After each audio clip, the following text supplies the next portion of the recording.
Welcome to Ventures from the Valley, a podcast by R136 Ventures. This is the show where we highlight the biggest topics in business and investment with some of the biggest experts in the space to help you learn how to grow your portfolio in venture capital. I'm Victor Orlovski. Liad, I know you for 5-6 years, right? We crossed. I think more, Victor. I think we're getting old fast. I think we know each other for almost a decade now, maybe 8 years. Yeah, 2016, I think. Yeah, you're right. Time is flying. So you are probably one of the very few people whom I know who founded 3 companies in a row, and you seem not to stop doing this. I'm sure there will be more. But tell a little bit of this. How did you decide to start found a company and start this career? I also recall you told me that you wanted to be a philosopher, not a tech entrepreneur. No, I wanted to be a filmmaker. I wanted to be a movie director and a filmmaker. Yeah. So what happened? How did it all come together? Yeah. So I think for me. A bit of background. So I was born in the US in California. My father did his PhD in physics in Caltech, and then we moved back to Israel. And when I was young, my father started his own company, which of course I didn't. It wasn't a real startup. He bootstrapped a company that is doing laser systems. So when I think about it in retrospect, I have an entrepreneur father. But for me as a kid, I didn't care about him being an entrepreneur. We had one computer at home and I wanted to play on it, but he would write code on it. So it was a fight for resources. But I guess in a subtle way, I did get the entrepreneurial gene from my father. But I did my high school. I was in Israel, then I did my high school in Italy. And then in Israel, we have compulsory army service. And I was in a special unit of the Israeli intelligence, where we dealt with, let's call it, very advanced cyber technologies. And that unit had a very, very strong entrepreneurial spirit within the military, within the intelligence. And that unit had a lot of entrepreneurs come out of it. So I was surrounded by entrepreneurs and future entrepreneurs. So it never felt to me as a big leap to become an entrepreneur myself. It was a very natural cause of things. After the army, I spent a year traveling in Asia. And when I got back, I started working in a few tech startups. I got back from Asia on June 1999. So the peak of the bubble. And then within a year, within 18 months, 3 startups I worked for, shut down. They completely failed. And I was 22 and it was a bit of arrogance there where I said, hey, I delivered what I had to do as a developer and then as a product manager, but these grown-ups are running these companies. They have no idea what they're doing. And we keep failing. So I want to own my future. And I want to be the one who's creating and running the company. So if it fails, I know it's my fault. So I felt kind of disillusioned by this, older CEOs, for 22 years old. And I felt that I can do better than them. It's kind of, it's not something you overthink when you're in this age. You just go and do it. And I think this is what happened. This is how it started. Did you see kind of patterns? Obviously you learned through your elder, not so elder, but still elder colleagues. Were there any patterns which you noticed they were doing kind of wrong that you could have done better? Yeah. The one pattern I recognized very early on, and I focused very highly on that in my own companies. It wasn't used back then as a term, but what I would call today, everyone would call it product market fit.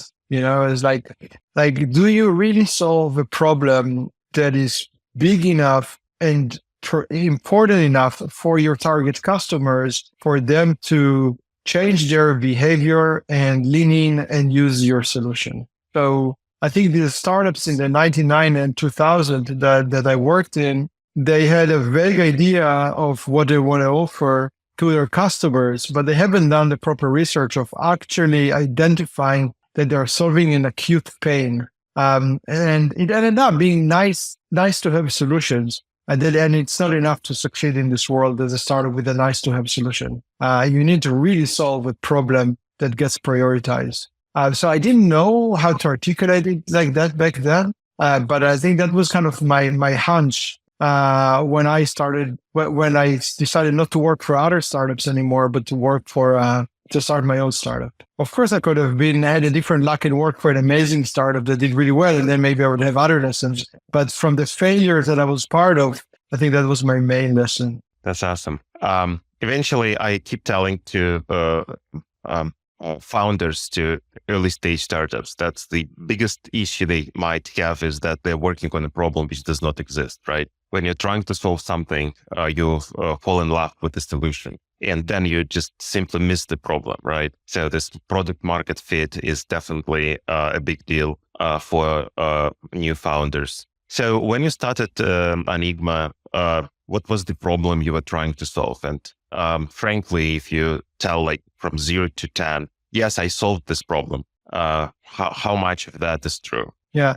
So Onigma, we founded in 2004, pre-cloud enterprise. And again, going back to my background and some of the expertise I had a very strong expertise in taking confidential information outside of organizations. Okay. And if you think about hacking and all forms of kind of, let's call it data retrieval, you realize how many vulnerabilities organizations have and how easy it is for an outsider to hack into the organization. But you also recognize that if you are an employee of an organization, most of the security mechanisms back in the day, like a firewall, etc., just don't apply to you because you have a username and password and you have legitimate access to the organization. And there's nothing that can prevent you from leaking information outside, whether you want to leak it to the press, to a competitor, to a different government organization. So we recognize that a lot of the security solutions back in the day were for preventing someone from entering the organization. But once you're an employee or a contractor, there were no real mechanisms of preventing you from taking information outside. So the way we try to figure out the problem is we went to a lot of CISOs of large Israeli enterprises, and I started interviewing them. I had like a page with about 50, 60 questions, and I would write down the answers. And after a few, you start seeing a pattern emerging in their answers. So you recognize when meeting number 8, you're getting pretty much similar answers already to meetings 1 to 7. You know that you've already assembled a good enough corpus of knowledge about the problem you're trying to solve. It's a little bit of mystery for me, Liad. I'm sorry for interrupting you. You say, okay, I just decided to like research, right? And then I came to all these big bosses of big Israeli companies, being a 3 years old man out of the army, and interviewed them. So I was a boss like that. I was like a tech manager, right? Managing people. I couldn't imagine me like meeting 24 years old man, even like so bright as you are. And he like started interviewing me for like another 45 minutes. I mean, I'm too busy, right, for that. I mean, how did you gain the success? I mean, that's kind of a mystery for me. And it's, maybe you can share this, how could you knock the door of such a guy and let him speak to you for 45 minutes or so? So I have a couple of answers to that. There's no one way. There's multiple ways, and it depends what works. But I would say, generally speaking, one advantage Israel has and the Israeli tech ecosystem has is that it's pretty tightly knit network. Israel is a small country, and especially if we think about cybersecurity and CISOs, it's very easy to find connections. So it was relatively easy for us to get warm intros to these CISOs. And with a warm intro, it makes it much easier to have someone spend time with you, even if it's not top priority for them. The other aspect, I think, was that I think that for anything you ask from someone, you have to give something back. So if I'm 23, I was, like a up and coming, bright young guy with a very strong background in security and information security. Why would someone who's a 45 years old CSO meet with me? And I think that is because after the warm intro, I shared with them, some of my experiences. And I shared with them information that actually was beneficial for them as well, because they learned something too in the meeting. So they ended up, they were skeptical maybe before coming in, but when they meet someone who has domain expertise, and there's a concept I coined, it's not something, I call it the knowledge arbitrage. That like if you're a smart person who likes to learn, you would always be curious to meet someone who has expertise in something that he can teach you. He or she can teach you something you don't know. So I felt that there was like a scene for arbitrage here or knowledge arbitrage, where they met with me. I gave them information which they found interesting and valuable, and that helped them introduce me to their colleagues. But it's I made sure that after, you have to have a network effect here. So I made sure that in every meeting, before the end of the meeting, I would ask that person for 3 introductions. So I would try and expand the amount of introductions I'm getting. Not always, of course, it works, but that's how we got into these meetings. And I think that the first few meetings are a bit more general, and your questions can be sometimes, I would say naive and not accurate, etc. But as you're learning from the answer, meeting number 5, you can already direct the questions in a way that they say, oh, wow, this guy knows what he's talking about. It's definitely a problem in a universe that I'm experiencing. And his questions are more pointy, and then you feel that then you get better answers to it. They start to think that you know more than you actually do. You just know how to ask the questions in a better way. So I would always start. I wouldn't start with the top people you want to meet. I would start with people who are less senior or in smaller organizations, and slowly build your own confidence up, really in asking questions, because I didn't have the answers. But if you ask smart questions that they feel are very relevant, they value it and then give you great answers, and then you can build a new set of questions on top of that. Interesting. Obviously, some of this gentlemen had an attempt of hiring you to the team, I'm sure, which you refused doing, and finally I didn't. On your but own. there was one CISO in New York that wanted me to date his daughter. That was the end of the. He never became a customer, but he wanted to introduce me to his daughter. But I think, by the way, one mistake we've done is because again, it's not as easy as today in 2023 and 4 when we started in terms of it's harder.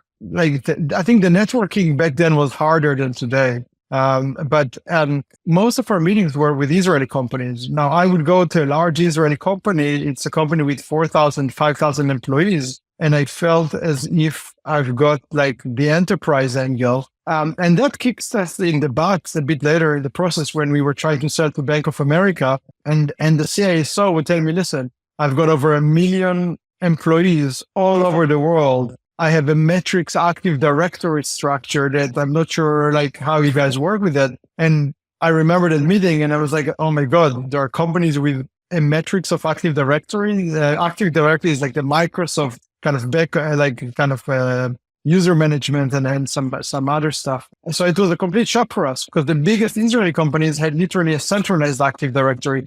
So we didn't even know how to solve for this complexity. And that we learned that when it was too late, like Bank of America, I think it took years for them to become a customer of ours, but also only after McAfee acquired us, that we had no way to manage that scale. So I would recommend this, especially if you're going enterprise sales, is to inquire and ask companies, not just in your local, not just like in your local country, but to understand Small globalization. Yeah. Yeah. Especially in Israel, which is a small market. Yeah. So this company was the least short, but very successful, right? So you sold it back in 2006, which is few years from where you started. 18 months. It was literally 18 months after we started. Probably you like hit a nail, really. So I'm sure McAfee bought it for good reason. But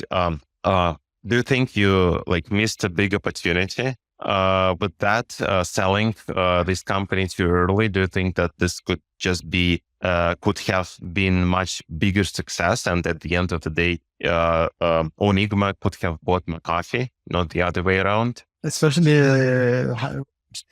with how McAfee ended up, splitting, etc. But okay, the short answer is no, I don't regret it. And the longer answer is the following: is in 2004-5, security was not a category that VCs wanted to invest money in.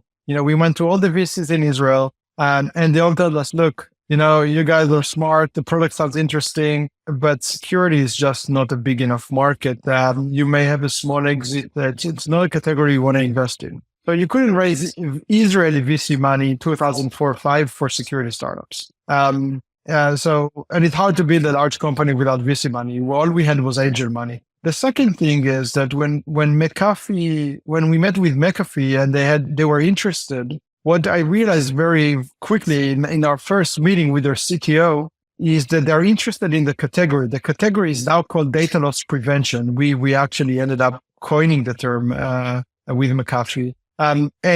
We knew the market. And what I realized was that if they're interested in that space, they will end up acquiring a company in that space. Symantec will follow suit pretty quickly afterward, and will buy another company. And maybe one or two other players in the space will buy other startups. There were about 10 startups around the world that were tackling the problem from different angles. But I figured that the first two companies getting acquired will be acquired and for a nice chunk of money. And then the rest will not be able to win this market because, again, back then, distribution of software was a big issue, especially enterprise software. And McAfee and Symantec had huge distribution advantages over startups. So I realized that if they're interested to enter the space, I should sell to them, because otherwise I'll be competing with them if they buy one of my competitors. So that's actually what happened. There were 2 or 3, we got acquired. We were the first ones to get acquired. There was a US company called Vontu, which did a gateway solution that got acquired by Symantec. There was another one, I think Port Authority, which were Israelis, got acquired by WebSense. And then all the other companies ended up getting sold pretty much for cents on the dollar. They did not return any returns to their investors or common shareholders, which are the founders. And I may be generalizing here a bit, but that's how it ended up. So the market kind of folded into these large security companies. So I felt pretty good about selling early. And the other thing is, was my first company. I was 29, and I felt that with this success, I'll be able to leverage it and then raise money for my next startup. I'm at the beginning of my career, and it's good to get a good win early. It helps you with the rest of the things you want to do. Thank you. You founded 3 companies: Onigma, Delver, and Dynamic Yield. So all these 3 companies have something to do with data in different ways. Onigma is about data loss prevention. Delver is about public data domain. And Dynamic Yield is the first early attempts of building up AI data segmentation.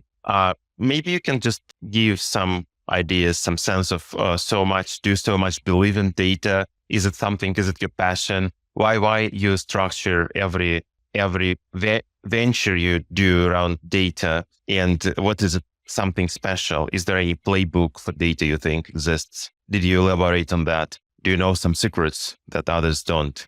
I wish I knew. But I would say that I think each one tackles data from a different problem. But the way I think about it, if you think about humans as a species, what differentiates us from all the other animal kingdom is our ability to digest very large amounts of data. And to have a competitive advantage on how we apply data and how we use data. And in a world where technology is leading a lot of these things, in what ways can machines extrapolate insights from data and create new types of connections that can provide you with a competitive advantage, with an edge? So Delver, which is a company that was not as successful, we started it in 2007. where there was proliferation of social networks and social websites. There was Flickr and Dig and Delicious, which was social bookmarking.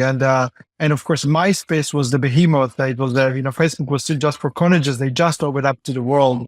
LinkedIn, of course, was a very good social network that connected about professional stuff. But so you had the fragments of your identity, and there were a lot more. I had 15 different social profiles, but these were fragments of my identity. And there was this thing that was a pretty big thing back in the day that never actually materialized. It was called the social graph, which is my relationships in the real world and in the virtual world are relevant for any of my social interactions in any of these websites, but each of these platforms had their own social graph or a missing social graph. So the idea of connecting your social graph and being able to index and search across it, I thought it was very valuable because it mimics also a lot of things that happen in the real world. You and I got introduced via an introduction.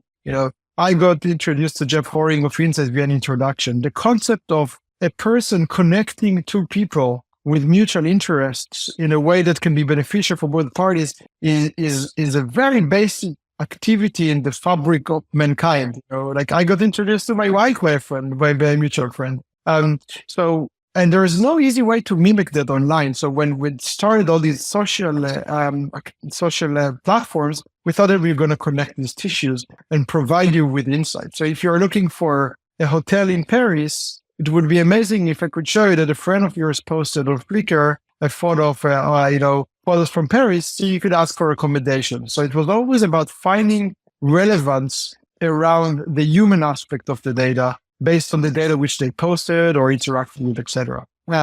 And the third company, Dynamic Yield, really started from me thinking about how we are in a world where you have so much data and pretty good algorithms already back when we started 2012, but how still most of our digital experiences are very static. And even though you and I are very different people, back when we started, when I thought about news, we would go to the New York Times and we would get the exact same homepage for the New York Times. For me, it felt that it's completely suboptimized experience, where after you read a newspaper, after a couple of weeks or months or years, they should already be able to show you what you care about. So I looked at it as an optimization problem, and in a way as a real estate optimization problem, because in the digital world, every pixel is a real estate. Every pixel counts. And if you're misusing a lot of the pixels that you have on the screen, you're creating a subpar experience for your readers back in the day, or e-commerce customers, and you're losing money. So the theory back then was, if I can personalize what you're seeing based on the data that I have, it's a win-win situation. You get things you want, and I can optimize the experience, and I can generate more money, with whatever mechanisms I have. If you're a newspaper, it's one way. If you're a retailer, it's another way. Good. So data, and again, data. I totally agree with you that the amount of data, and I think that that's a consensus opinion, is really increasing so dramatically that neither people like in their common lives, in their common life, nor people who are professionals really know what to do with this data and how to protect it on one hand and how to make use of that on another hand, for sure. So let's speak about this Dynamic Yield, your last venture. Can you just a little bit explain a little bit piece of technology you built in Dynamic Yield, and what was the interest expressed by offline players like McDonald's? Why they were interested? Because primarily this product was built for online. And companies like McDonald's are primarily brick and mortar offline businesses. So what was the reason of interest from McDonald's in particular, and what was the project all about? Yeah, so just provide some context, that Dynamic Yield ended up getting acquired by McDonald's in 2018 for over $300 million. And then we spun it off and sold it to MasterCard a few years later. And it was a big success for us because our fund, R136 Ventures, was an investor in Dynamic Yield, and we were very proud of being part of this journey. Thank you. when you think about McDonald's, even though at the end of the day, it's a brick and mortar business where you go in and eat a burger, they have transitioned over the last couple of years that your interaction with the brand is mostly digital and when you order. So you order through a kiosk today in most countries, and they moved to pushing customers to order in with a digital interface in the restaurant and also in the drive-thru. So in the drive-thru, if you think about McDonald's and its sales, about 70% of their US sales, which is, I don't remember the exact numbers, but I think about $40 billion in sales for McDonald's America is people going through the drive-thru. And they've spent a lot of money digitizing the drive-thru. So the menus are actually, they used to be cardboard menus, but now they're, of course, these big screens with menus that change throughout the day, etc. And they had a hypothesis, again, it's the same hypothesis as dynamic yield, that you can personalize the menu experience for per customer, per time of day, day of week, etc. Because purchasing patterns vary. If there is a big football game on Sunday in your town, people are going to buy different things in the drive-thru that day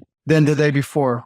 So if we can optimize, again, it's the real estate problem. You have a menu, and if I can rearrange the menu and I can emphasize certain things, I can influence customer behavior in a way that is both favorable to the customer and to McDonald's. So that was the hypothesis and how we started working together.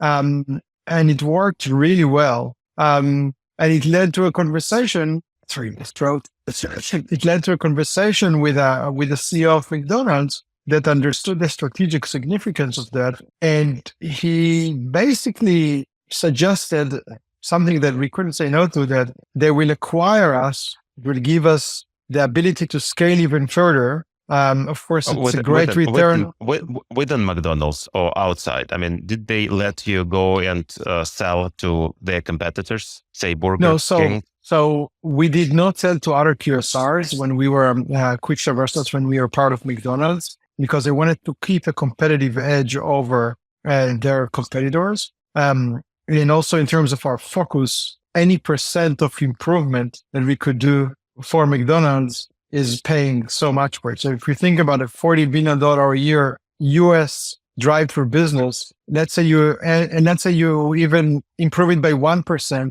it's another $400 million a year in sales. So now good luck selling SaaS licenses for $400 million a year. So it's so kind of the priority was very clear. After we spun it off, right now, I think there's other QSRs that have been using Dynamic Yield, other restaurant chains. But I left after we spun it off, after we sold it to MasterCard. I left to join Insight Partners. So I'm not very close to kind of the company anymore. I'm not sure who they're working with anymore. Absolutely. But so McDonald's was the largest customer of Dynamic Yield, right? By far. It was never, it was supposed to be my largest customer, but then I'm just acquiring us. Yes. Largest prospect. Yeah. Yeah.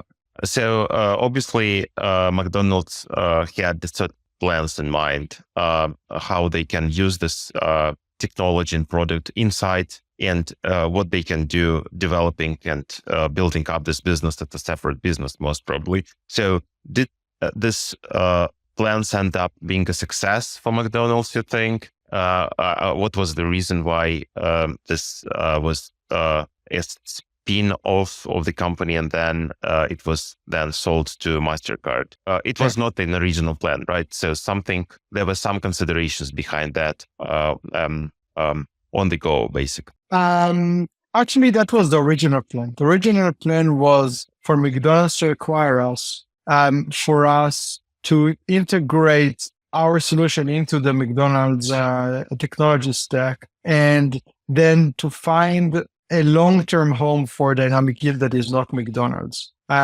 Because the logic we had when we did it was that to have top startup talent stay in a company for a long term, they need to work on a diverse set of problems, and just working on the McDonald's problem would not have been enough to retain talent long term. So within Dynamic Yield, because these are startup people, these are not folks who wanted to originally work for a very large enterprise. So we actually structured acquisition in a way that Dynamic Yield was kept a separate company, and we had the board, and the board was the CMO, the CIO, and the CFO of McDonald's. They were the board. And we treated it as a startup with a board that is not anymore our investors, but the McDonald's executive team. And that was the plan all along, that we're gonna continue expanding the business. And then we're going to leverage a lot of the things we learned from McDonald's, and the scale that we'll be able to achieve, and then spin it off. There was a dilemma back in the day. Do we spin off the non-McDonald's part, and then we keep the the dynamic yield McDonald's product within the McDonald's framework or under McDonald's corporation? But over time, what we realize is that, in terms of talent retention, it will be not beneficial to split the team into two parts. And culturally, it's hard for a startup to part ways with part of the team and say, okay, you're not just working on a certain project. So that was the conclusion that we had back in the day. And it worked out well. Today, McDonald's today is a customer of Dynamic Yield that is a subsidiary of MasterCard. So this part of the entire transaction is, of course, the continuation of the work with McDonald's. Same question is for Dynamic Yield as for Onigma. Don't you think you sold too early? Could you have built $1 billion company by keep moving, going public? Because market is unlike in Onigma, market is big enough to really be a public company? Yeah, listen, I think there's a new generation of companies that like CrowdStrike who obviously made endpoint solutions, becomes as a starting point for a mega company. And kind of by coincidence, George, the founder of CrowdStrike, worked with me at McAfee. We know each other from, he was the SVP Enterprise Sales back then. So I know these guys very well. Was he also acquired by McAfee, or he had a company. He had a company a same path as me, but his company sold for, I think he's way more successful than me. He sold the company for McAfee. I don't agree. Yeah, I do. Don't measure. It's not measured by amount of dollars you made. But I think generally speaking, the guy is a force of nature. He was very senior at McAfee when they acquired us. He was the SVP of Enterprise Sales. He sold, I forgot which one. I think some intrusion prevention, some ITS company to them, and he was always just a fun guy. We used to hang out quite a bit. But then he went and, of course, found CrowdStrike, which started as an endpoint and went into something much bigger. But I would say with Dynamic Yield, of course, in 2020, 2021, when the market went crazy, I thought, well, maybe we sold too early. It could have easily become a unicorn in 2021 valuations. But after the crash of the early 2022, and of course the tough 2 years that followed, I felt that, maybe I could have raised a lot of money at a very high valuation, but it would also, what does it mean for the company? At the end of the day, as an entrepreneur, for every startup, there's two real paths you can go. You can go the IPO route, or you can go the M&A route to return money to your shareholders and for yourself, of course, as a common shareholder. And you've seen a lot of these IPOs of 21 crash and burn in 22 and 23, and their valuations today are ridiculous. And there hasn't been a very good M&A market in the last 2 years either. So, during the peak bubble, for sure, you see some of your peers raising at crazy valuations. But I think, but I never even thought about it too much. It was more like a theoretical conversation. I'm very happy with the outcome. I feel that it's the journey and selling to McDonald's and being part of the kind of the extended executive team of McDonald's is a crazy experience. It was amazing. I never thought I'd work in a burger chain before. I never worked in a burger chain before. So just getting exposed to the world of McDonald's was a really amazing experience. And then running the process and getting to know MasterCard was an amazing experience. And I optimized for experience in life and less for making another buck or two. So I'm very content with how it went. Great. And I share your experience too. I think it's important to see this world from different angles, from being an entrepreneur, being an investor, and being a corporate employee, a corporate person, which is great.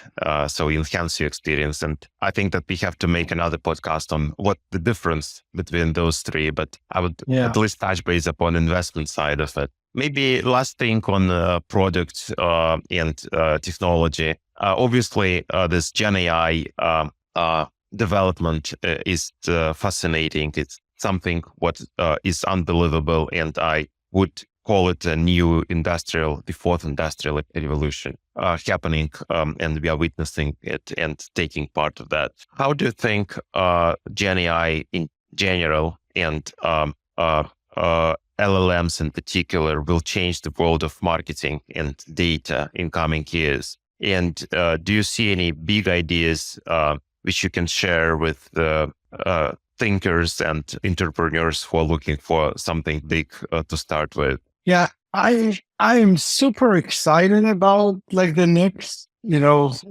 decade with AI basically proliferating and taking the front stage in almost everything we do and we see. You asked about data before. I think one critical thing with AI is that there's a saying that goes like garbage in, garbage out, right? You need to make sure that the data that goes into your AI models is very high quality. Otherwise, the output will be subpar. So there's a lot of data problems as it relates to AI, and some of our investments, even at Insight, are focusing on the data aspect, which is the underlying oil that you need to power AI. I think from a marketing angle, the analogy I use is like, in the 90s, IBM spent millions and millions of dollars and created Deep Blue, which was the best chess engine out there. And then there was a very famous series of matches against Garry Kasparov. And then in 1 year, Gary barely beat the machine in a couple of games. And then 2 years later, I don't remember the exact details, so I may be a bit changing the facts, but 2 years later, there was a rematch and he was beaten. And that was the last time a world champion has ever had a chance to win a chess program. And I think that this is really, we are on the cusp of the same thing in a grander scale between humanity and machines. We had an edge over machines as humans in certain use cases. And I think that we're going to lose this edge over the next couple of years into a point where machines will just be way better than us at inferring things and understanding things and creating context, finding what works and what doesn't work. So from a marketing perspective, I think that first of all, targeting is going to get even better. And by the way, you don't need to look far. You look at Facebook as a consumer, when I'm on Instagram or Facebook, the quality, like the amount of ads that they show me that I actually pause for a second and take a look, which means they managed to figure out relevance in an amazing way, is amazing. It wasn't like that 5 years ago, 7 years ago. So there's like targeting is going to become much, much better. And then the content that is being shown to you is going to get hyper personalized and hyper relevant and contextual, which basically means that if you have a unique brand and a unique offering that appeals to a certain niche audience, you'll be able to be very effective at reaching that audience and selling to that audience. If you're like a mega leisure brand like Nike, you still have to go with these very large, billboards and TV ads, etc., to inspire folks. But if you think about tactical marketing, like getting you to come back to the store because there's a new item, etc., it's almost like with fake news and the algorithms of the social networks. We don't have a chance as humans anymore against these algorithms when it comes to what we are being shown and how it influences us on social networks. I think in this case, we're going to be on the losing end as well as consumers. We're going to get manipulated in crazy new ways. Well, you really seem to be very kind of negative. You're using this term, we will lose against. I would argue against AI. I would argue that chess did not lose when Kasparov lost to the machine. chess gained because there are more chess players now in the world than ever before, and chess is becoming a very popular game, despite the fact that a human will never win a machine. I don't think that AI will eventually kill our creativity. It will enforce, it will enhance our creativity. And I see a lot of friends of mine who started painting and started writing poems and even singing just because AI could correct everything and they can just enjoy it, right? Without putting a lot of effort into it. To become a musician or an artist, you should have spent a lot of time and effort on building up the skills. Now your skills could well be substituted by AI. So are you an optimist, I agree. Or you are not? I mean, do you think that that's good for us? At the end of the day, your ad in Facebook is also getting better and better, right? I mean, you get more value from giving away your own data, right? Yeah, I think, I mean, to use your example of creating a song, etc., I think what happens is that that we will lose originality. You know, when I see on, you know, when I go on Instagram on the general feed, not just my friends, when I get the recommendations of Instagram, or TikTok, which I don't have, but I played with it a couple of times. So many of these video clips that I'm seeing are using the exact same music, and they use the same cliches of like very fast moving, like subtitles on the screen, very fast cut. Why? Because the algorithm realized that this is what people respond to, and the signal is showing that you should do it. But after a while, you have fatigue from that. So I think also with AI creation of music, etc., in the beginning, it will be amazing and mind-blowing, but then you get fatigue from that because it's just going to start mimicking and copying what works. And you lose a lot of the original stuff, the edge cases, because the edge cases just, there's not enough statistical significance to create them. So I think we're going to lose some of this variety that we have in the world with AI. You can think about it already today when you're typing, an email. If you're using an AI writing assistant, it's not Victor anymore that is writing. It is some AI assistant that is using. So over time, you're going to lose your own style of writing, and you and I are not native English speakers. We have our own mistakes. We have our own quirky way maybe of paraphrasing a sentence, which also has some originality in it. It has our character in it. When AI is going to flatten it into something very general, we're going to lose something. We're going to lose an important signal of originality, and I am worried about that because for the machine it doesn't matter. The machine doesn't care about having Victor's voice in the email. They just want to make sure that your English grammar is correct. And that somebody who reads this email acts upon it, right? I mean, that it just exactly hits the nail, right? That people start doing what you want from him, right? Regardless of whether this is good for Victor. Yeah, and you saw it, by the way, in the most amazing way, like companies like BuzzFeed back in the day, that they leverage it in all these, all their articles was like 7 things you didn't know about Beyonce, or because these types of titles would attract the curiosity of humans, but then it just became unbearable. Your entire Facebook feed was this. And then Facebook changed their algorithms to basically to suppress all that because they felt that it's counterproductive for them. So it's going to be a game. It's a game between the algorithm and the individuality.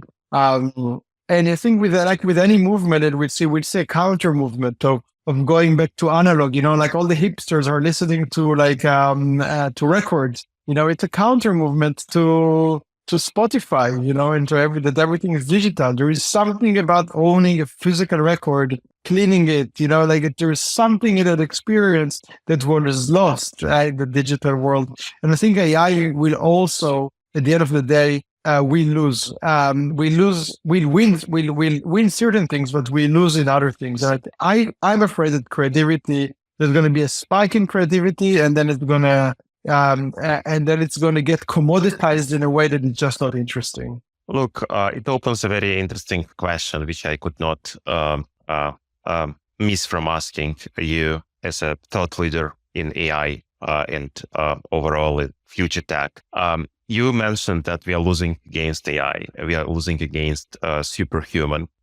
tech machine, and we still want to regulate it. So every country is speaking about regulating AI nowadays, right? And my question is, how can you regulate what is more intelligent than you are? So can we regulate AI at all, or we will have to let AI to regulate us because it is wiser, it's smarter, it's more intelligent? Do you think this will ever happen, that AI will regulate human society rather than human society will regulate AI? The way I look at it is in a Pandora box. Once it's opened, you can close it. If you can close it, Is it open? Is it open already, or it's yet to be open? I think the Pandora box has been opened. Yeah, in a way, and I see on the charter about regulating AI, where like if it's so critical, then why? Why do we why does America let the Chinese penetrate these companies and steal AI technology, etc.? The way I think about it is, if the entire world and all the nations in the world would unite and make a decision, yes, let's regulate AI, maybe there would have been a chance, assuming they would reach an agreement on what it is. But we live in a hyper competitive world where one country, that be the US, no matter how important they are in the global arena, if they will regulate AI, it really means that that they will lose their advantage, because AI will be developed in France, in China, in India, in the UK, and they will lose they will lose the battle. We are in a world that is so, it's a bit about green energy, and the cost of producing goods.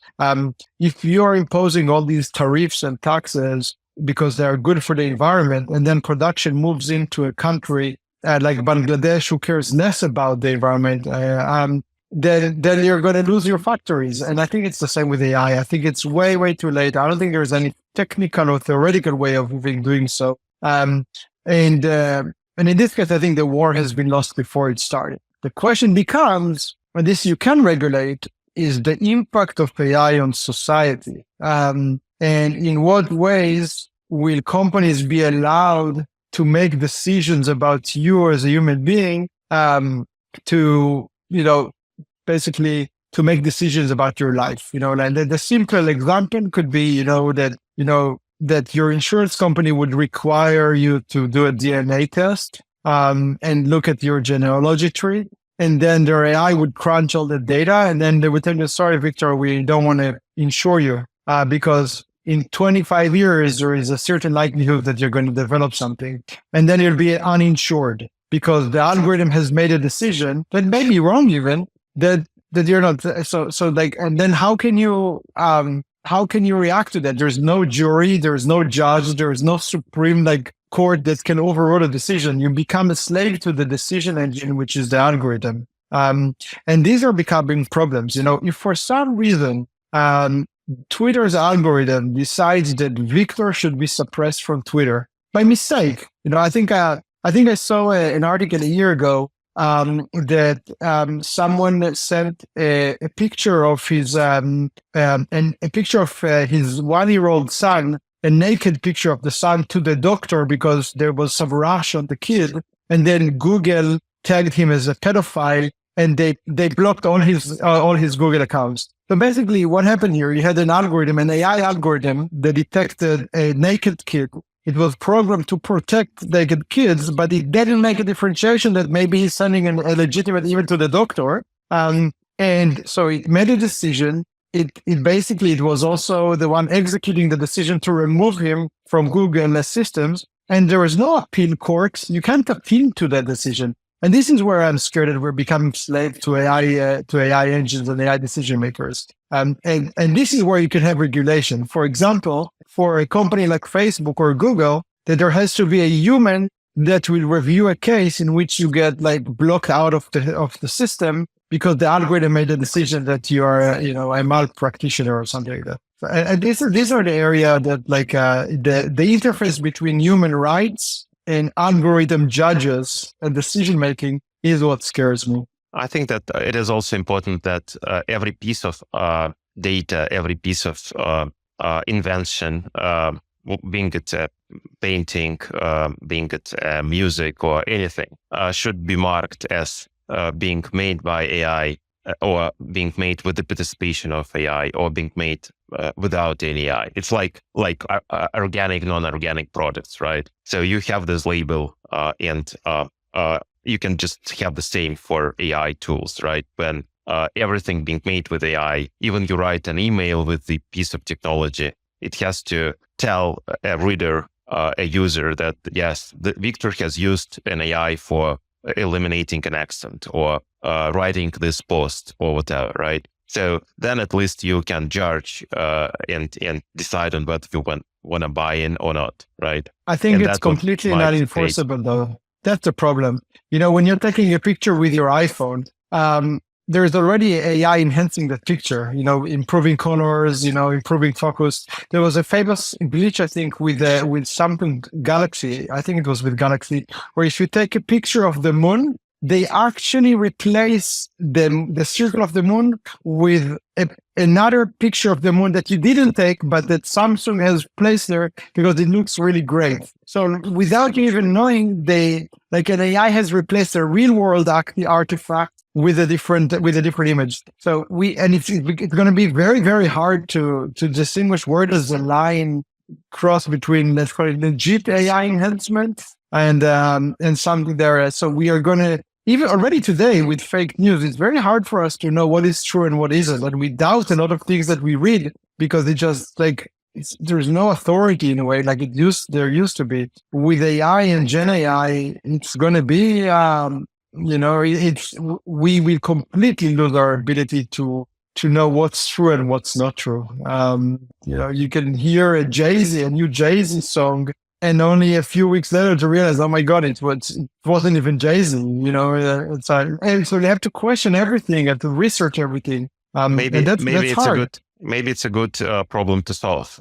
Maybe some of the entrepreneurs would think of that to be a big enough problem to tackle, and some of them will win big, hopefully. But I can give you a good example of how humanity at a large scale agreed on solving a problem, at least making a framework for that, which is a nuclear power. So there is a international agency, and all nuclear power states are part of that. And it's quite significant and quite thoughtful. And I think that if people have created already one framework for something what they're facing a danger from, being a nuclear, if they think that AI is the same thing, that you can suffer from that as big as you can suffer from the nuclear war, you probably can elaborate upon making it universal for all the states. But hopefully this may happen in today's world. Is North Korea part of that organization? Not, but it is punished for that, and I don't think they are able of developing something significant because of that very thing. Mm-hmm. Probably that might be the same for AI. Probably AI is a simpler thing, but knowing what's going on in the AI world, it is not, right? You have to be very intelligent. You have to have a very high level of education in order to create this kind of Gen AI next big thing, right? In Gen AI. But you really only need one bad actor. Not every student can make it. That's what I meant. Yeah. But you really need one bad actor, and especially state-sponsored bad actors. And there's a lot of state interest. It's a weapon. AI can be weaponized, right? So like with any weapon, it's an arms race. So I think that there's just no way to stop countries from improving their weapons. And AI is going to get weaponized even more. And so I think I would say the one thing with nuclear is that, if you think about nuclear bombs, it's net negative. Like, it's obviously that you don't want to have anyone detonating a nuclear bomb with someone else. With AI, I think there's so many shades of gray on what would be legit, not legit. There's a lot of talk about, TikTok and its influence. TikTok is an AI machine, right? At the end of the day, it's so powerful because its recommendation engine is insanely good. And so people spend a lot of time on TikTok. They don't realize that this engine may influence their worldview in a certain way. And I would say that even TikTok may not be aware of how they're influencing worldview, because the algorithm has decided to optimize on certain KPIs that then may, as a subsequence, change their customers' worldviews. But I think that's what a lot very scary is that you're not, there's a lot of talk about the woke AI that Google created with Gemini. When you don't understand the underlying moral and ethical choices behind some of these engines, it will be easy to influence you. And this is where when I said that we lost towards the machine, because sometimes I think even the creators are not sure what happened. I think with Sam Altman a few months ago, I think just after New Year, OpenAI ChatGPT got kind of lazy in some of its answers. And then Sam Altman tweeted that they're investigating. They don't know what happened, but they changed and they don't even know why and how they even had to do some homework. But these are exciting times to see that.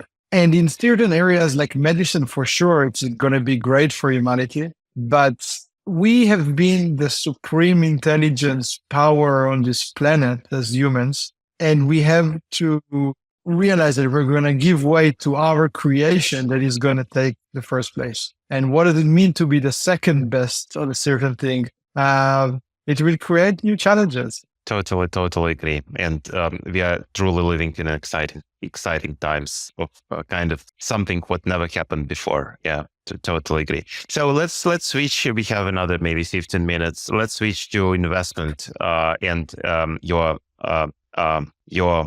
new role as an investor. You joined Inside Partners. That is one of our partners whom we co-invested with. We invested in DCI. We invested in Granulate with Inside Partners. So you decided to switch your career from being an entrepreneur to being an investor. What and why? Why you decided to become an investor for a while at least? Sometimes these things, there's like it's not a very methodological way of doing it. I was 9 days before spinning off Dynamic Yield to MasterCard, before selling Dynamic Yield to MasterCard. And the deal was conditioned on me staying for 2 years at MasterCard in a very senior role. And on a Monday, midnight, I got a text message from a friend of mine saying that Jeff Horing, who founded it, is in Israel, and that he thinks I should meet him for coffee. And I've heard of Jeff. I never met him before. And I figured, I'll go meet him for coffee. And Jeff suggested that I join Insight as their MD on the ground in Israel. And I told him that it's an amazing offer, but that the timing is super complex. I'm 9 days before the transaction. And I got home, and of course I shared it with my wife, and I didn't sleep the whole night because Insight Partners, this from a point of view of an Israeli entrepreneur, Insight is one of the most dominant investors in Israel, like almost nearly $6 billion invested, or 100 portfolio companies. There's no Israeli entrepreneur that doesn't want to have Insight as an investor of his or hers. So when you get such an offer, which was pretty much out of the blue for me, you have to do some soul searching when you don't have a lot of time, frankly. So on Tuesday, I met Jeff. On Wednesday, I talked with him over the phone, and I told him, listen, if we want to do it, we have to do a lot of blitz dating because I need to inform both the CEO of McDonald's and the CFO of MasterCard that I'm not part of the transaction. So I flew over to New York and met some other key members of the team at Inside. And one thing that struck me, and I still think it 2 years later, is that the level of IQ of the people at Inside as a group is by far the most amazing thing I've seen, and so I figured I want to be part of that club, I want to hang out. I want to spend time, I want to work with these like super intelligent people who have created one of the best VCs in the world. And I decided just to take the plunge, frankly. It wasn't anything methodological. I thought I'm going to do my 2 years in MasterCard, which is a great company. And the management team there is very inspiring, that I would basically leave after 2 years, decide what I want to do next, go to politics, maybe start my own fund, start another company. Who knows? But it just came out of nowhere. And one thing as an entrepreneur, like you develop these very, very strong instincts on seeing an opportunity and embracing it. And I think this one was for me, like once Jeff invited me to join, it's just not something that happens that frequently in one's life. And I just said, I'm going to do it, and whatever the consequences may be. and one of the consequences is that I'm not going to be an entrepreneur again anytime soon, which is not so bad because I've been an entrepreneur for 15 years in a row. It takes a very, very deep toll on your life, in terms of lifestyle, in terms of stress, time you can spend with your family, time you can spend with doing your hobbies. Being a VC, I'm trying to help the entrepreneurs be invested in as much as possible. But then I go home and I sleep, and the entrepreneur may have a sleepless night because there is a big problem they need to tackle, right? So as I'm aging, I felt that if I want my heart to stay working for many years, the stress levels of being an entrepreneur are not easy. So it's a dilemma. The analogy I use today is that I feel like a professional athlete that basically, hung his shoes and is not a professional athlete anymore. And now that having a better, more kind of rounded lifestyle that combines things that they like with something more subtle, and more, what's the word in English? Not more quiet, but you miss the adrenaline of being out there in the court. Nothing beats being out there in the court and playing. Yeah.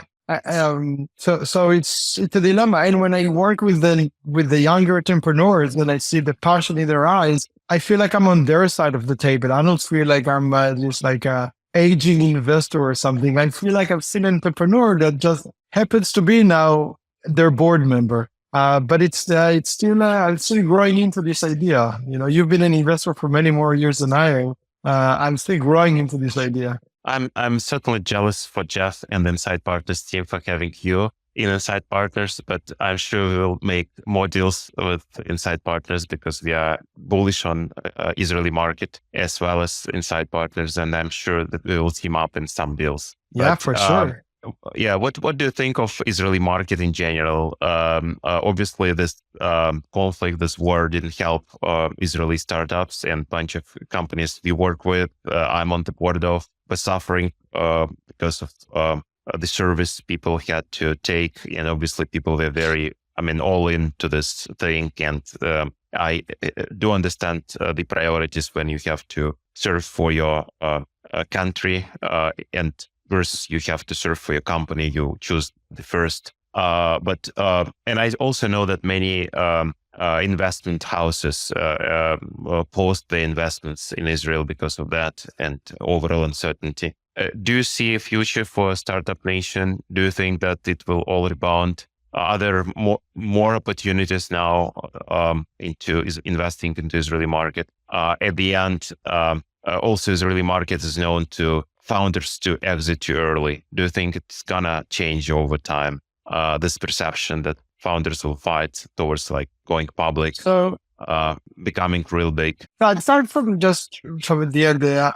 There were 4 deals we looked at in the last 4 good deals we looked at in the last 6 weeks in Israel that ended up getting done by global VCs at a very good, very, very high valuations, almost 2021 valuations. So de facto, the great companies, they managed to raise great rounds of financing in really strong and good valuations. And so I'm optimistic that good companies will continue raising a lot of money here in Israel. One of the traits of the Israeli entrepreneurs is resilience that you build over years of hardship. And the last year has been very, very difficult for Israel and its entrepreneurs. But if you think about it in the long term, I think there will be recovery. We have other issues. We don't have the best government in the world, and to say the least, and there's some other geopolitical issues that as a state Israel is dealing with.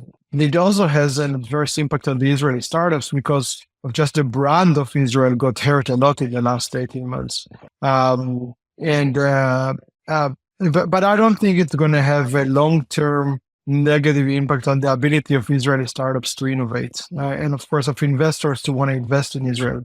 Israel, in terms of returns, Israel has done really good for its investors, not just inside, but global investors who were here. And it's a special market. In terms of selling too fast, I think it was the notion 20 years ago. I don't think it's the notion now. We have some, you were part of Granulates, was it too fast? It was a fast exit, but it was a really great one, right? You have to think about IRR, not just about like, the absolute returns. Amazing exit. And there's others. And you see a lot of Israeli companies that are public companies. I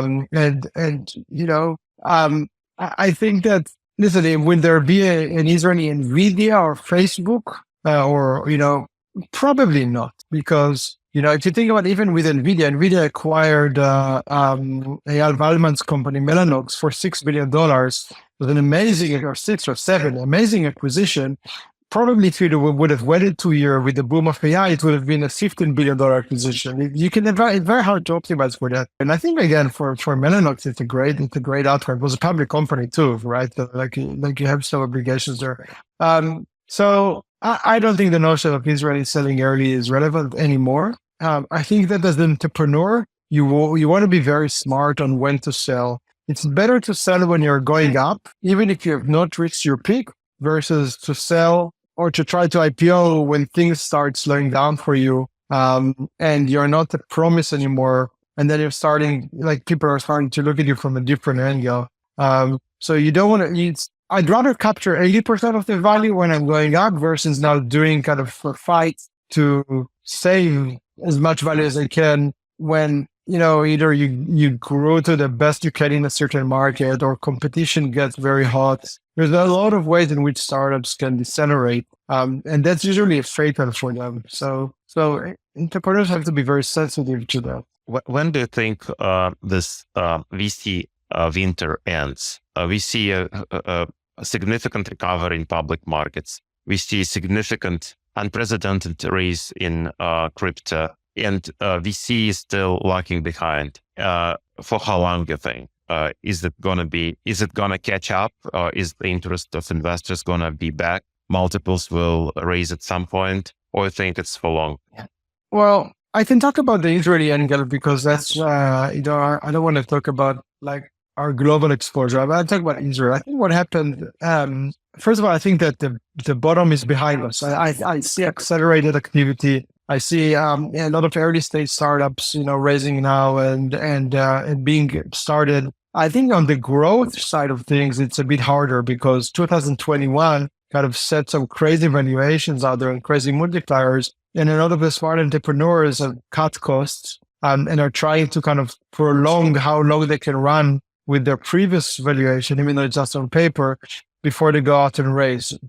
And we thought it would have been in the second half of 23. It didn't happen. But I think it's starting now. Companies need to raise more rounds. And what happened is that you have, on one hand, a multiplier compression, but then also the companies have not hit their targets. So they overspent and didn't grow fast enough, which then makes the next round complicated to underwrite.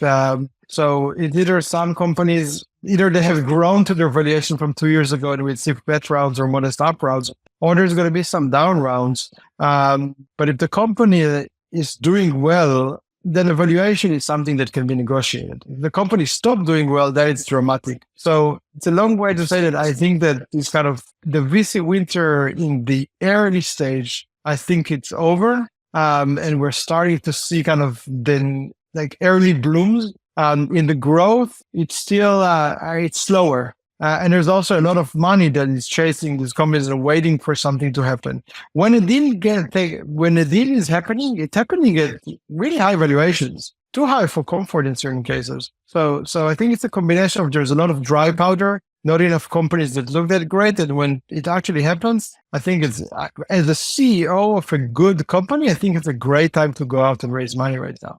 So your advice to a founder is to start warming up your investment relationship and your investment decks and build up your data rooms and start going to the market, right? If your company is doing well, now is an amazing time to go and raise. Think about it. I mean, you're a VC, I'm a VC. We're here to do deals. And after the market has been super quiet for 2 years, you just you have all this energy that is stored that you wanted to, like that you needed to go out. And so there's a lot of very active deal making going on.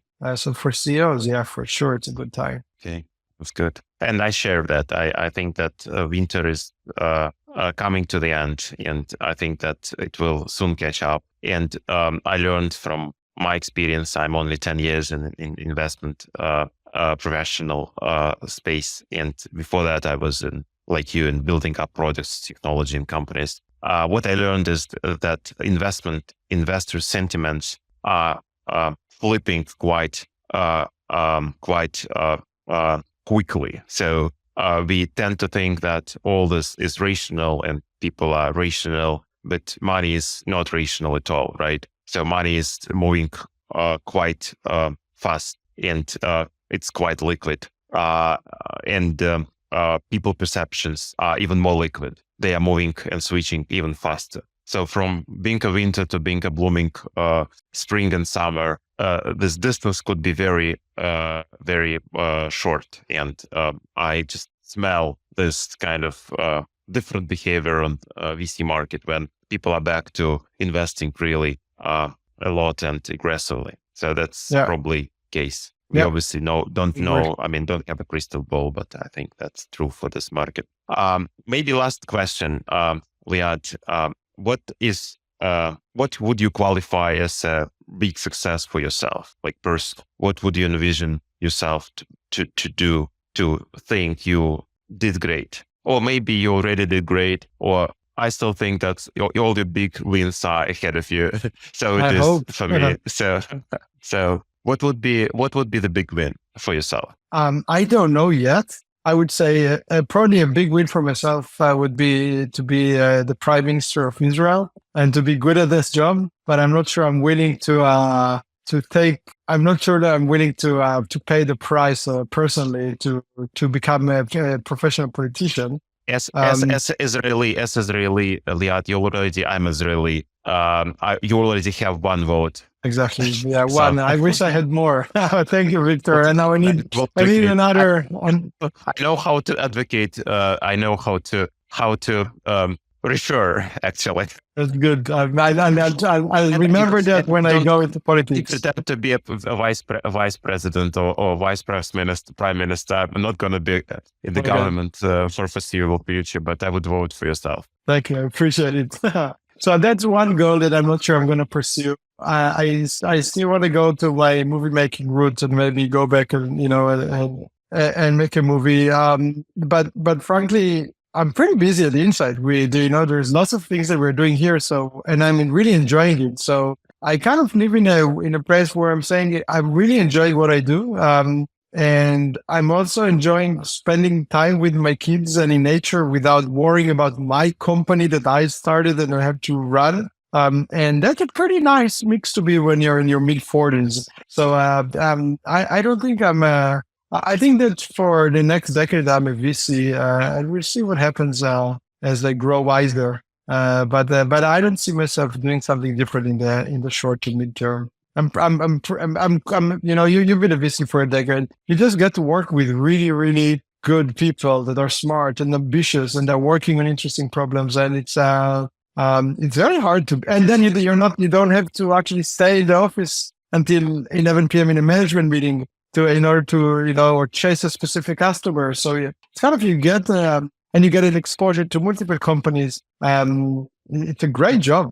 And really, I think how lucky I am that, I got introduced to Jeff and this is how it played out. So I just enjoy now being lucky. That's nice. And indeed, I share your feeling, though my role in the company which I founded, R136 Ventures, it's a little bit like Jeff's role, and it's a little bit like yours role, being a founder, right? So I have sleepless nights because of that. Sure.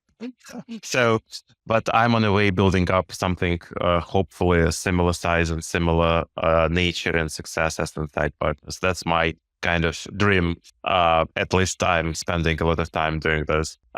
So thanks a lot, Liad. You're my friend, Victor. And I'm your supporter, voter. And indeed, I'm very thankful for my destiny to bring me together with such people like you. And it was an awesome talk, a lot of insights. Thank you so much. And see you Thanks, soon in Victor. Israel. And let me know next time you visit us in Tel Aviv. I will certainly do, yeah. Ventures from the Valley is brought to you by R136 Ventures. To find out more about R136 Ventures and how we scale mid to late stage startups by unlocking their true potential through investment, visit r136.vc. We will be back soon. In the meantime, make sure to click subscribe so you don't miss any further episodes. On behalf of our team here at R136 Ventures, thanks for listening.